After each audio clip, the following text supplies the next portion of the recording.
नमस्कार शेतकरी मित्रांनो, तर सर्व शेतकऱ्यांसाठी दिनांक 30 नोव्हेंबर 2024 वार शनिवारच्या आजच्या ठळक बातम्यात जाणून घेऊया व्हिडिओच्या माध्यमातून।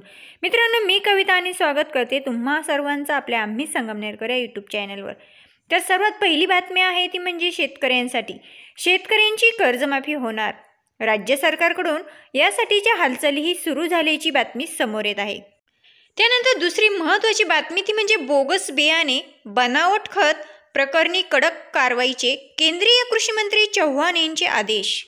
त्यानंतर तिसरी आणि महत्त्वाची बातमी आहे ती म्हणजे टोमॅटोच्या शेतीत गांजाची बेकायदेशीर लागवड 12,93,000 झाडे जप्त करत शेतकऱ्याला बेड्या ठोकल्या। त्यानंतरची महत्त्वाची बातमी कोल्हापुरात शेतकऱ्यांचे 7 कोटींचे ठिबक अनुदान थकले। त्यानंतर सर्व शेतकरी बांधवांसाठी सोयाबीन शेतकरी बांधवांसाठी चिंताजनक बातमी। सोयाबीनचे भाव दर वाढेनात, सर्व शेतकरी चिंताजनक परिस्थिती दिसतायत। त्यानंतर मित्रांनो, शेवग्याच्या शेंगा 400 पार, लसणाची फोडणी 500 रुपयांवर। अचानक का वाढले भाज्यांचे दर? सर्वात महत्त्वाची आणि शेवटची बातमी म्हणजे राज्यातून डाळिंब निर्यातीसाठी 21,000 शेतकऱ्यांची नोंदणी जाहीर।